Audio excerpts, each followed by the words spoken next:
Assalamualaikum warahmatullahi wabarakatuh. Selamat pagi, menjelang siang, salam sehat, salam sejahtera untuk kita semua. Om Swastiastu, Namo Buddhaya, salam kebajikan. Tentunya sama-sama kita hormati Rektor Universitas Bina Insan, Bapak Dr. Haji Sadio, Minister Manajemen, Wakil Rektor 1 Bapak Dr. Muhammad Akbar MPD. Tentunya kami hormati para panelis yang sudah hadir bersama kita pada pagi hari ini. Pertama Bapak Dr. Dio Bono, kedua Bapak Derajat Juwanto, kami hormati Bapak Dr. Imanuddin, kami hormati Bapak Sugito Wando. Tentunya hadir bersama saya pada pagi hari ini calon wakil wali kota Lubulingga Bapak Imam Senen, dan saya juga mengajak beberapa orang yang menjadi tempat kami bertanya, tempat kami berdiskusi tentang beberapa hal yang akan kita lakukan nanti ke depan. Yang pertama misinya yaitu tentunya sumber daya manusia yang berakhlak, berkembang dan inovatif. Ini selaras dengan apa yang menjadi visi perguruan tinggi yang ada di seluruh dunia Nusantara.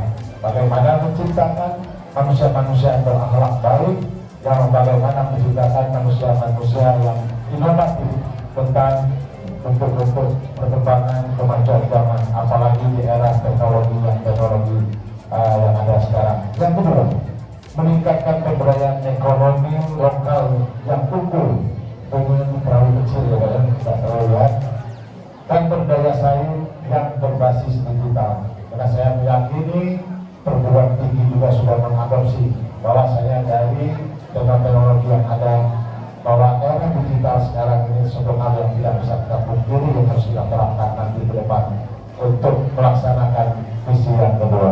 Yang ketiga, penguatan kelembagaan pemerintah yang selaras, nyaman, dan melayani. Tentunya selaras dengan apa yang kami sebut tadi tersebut. Yang terakhir, melayani, bagaimana upaya bahwa pemerintah itu bukan suatu lembaga yang sama yang mungkin ada di benak kita, lembaga yang hedonis, lembaga yang hebat mewah, tapi adalah suatu bentuk kaki tangan pemerintah yang bagaimana berupaya semaksimal mungkin melayani seluruh lapisan masyarakat yang ada di kota Lubulingga. Yang keempat, pemerataan infrastruktur yang berkeadilan dan berwawasan lingkungan. Tentunya di era kekinian kita tidak meyakini bahwa ekosistem kita dan juga demokrasi kita yang ada perlu adanya satu gagasan-gagasan baru tentang apa itu pembangunan yang berwawasan lingkungan nantinya. Dan tentunya juga kita Kota Lubulingga yang terdiri dari 8 kecamatan, 72 kelurahan ini perlu adanya pembangunan yang berkeadilan. Inilah beberapa hal yang perlu kami sampaikan. Waktu mungkin masih banyak, 8 menit lagi kami akan sedikit banyak masuk tentang apa-apa yang menjadi inti dari video yang ditayangkan. Mudah-mudahan apa yang kami lakukan pada hari ini memberikan satu makna, membuka wawasan, dan membuka mindset kita semua. Baik itu adik-adik mahasiswa, anak-anakku sekalian, bahwa kita selaku mahasiswa kita perlu suatu pemikiran yang jernih, pemikiran yang mungkin agak kreatif. Karena mengapa kita tidak boleh terbuai dengan sesuatu yang mempengaruhi pemikiran kita, apalagi terpengaruh oleh yang namanya politik uang. Karena mengapa kita mahasiswa harus tegak teguh menjunjung tinggi integritas kita sebagai manusia yang mempunyai intelektual yang tinggi. Meyakini apa dan siapa saja yang berada dalam ruangan ini yang sejak awal mungkin sudah mempunyai patron tentang apa itu visi dan misi 01, apa itu visi dan misi kandidat yang lain, tentunya kita sudah bisa melihat bersama.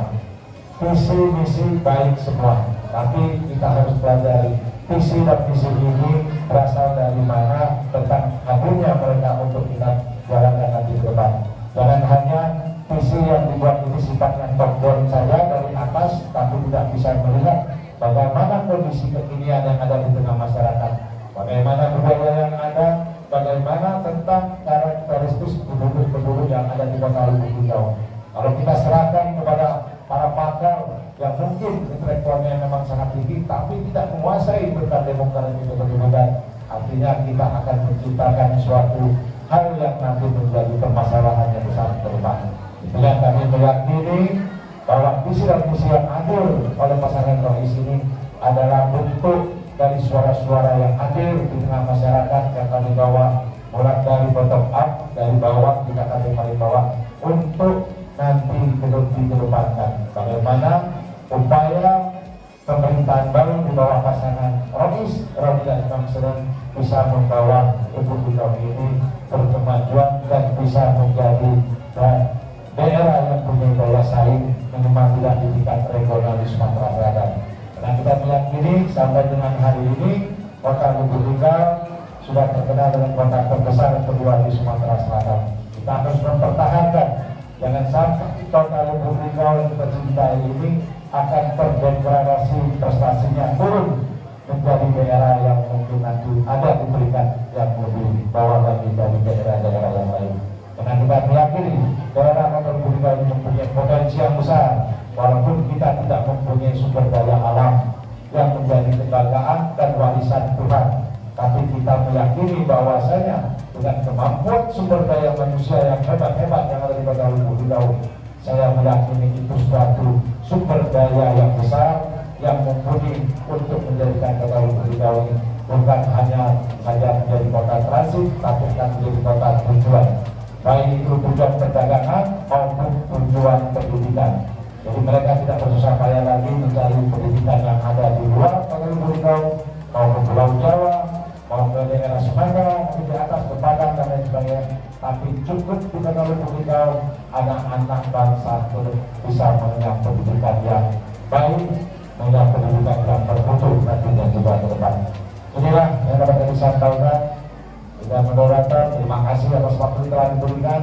Dari apa yang disampaikan tadi menimbulkan suatu pertanyaan, inilah harapan kami. Karena kami meyakini kami perlu suatu masukan-masukan sehingga apa yang kami rencanakan nanti 5 tahun ke depan menjadi bentuk suatu program yang sempurna, yang berguna dan bermanfaat bagi masyarakat Kota Lubuk Linggau yang menyeluruh dan berkeadilan. Terima kasih. Kami sebentar lagi dengan Assalamualaikum warahmatullahi wabarakatuh.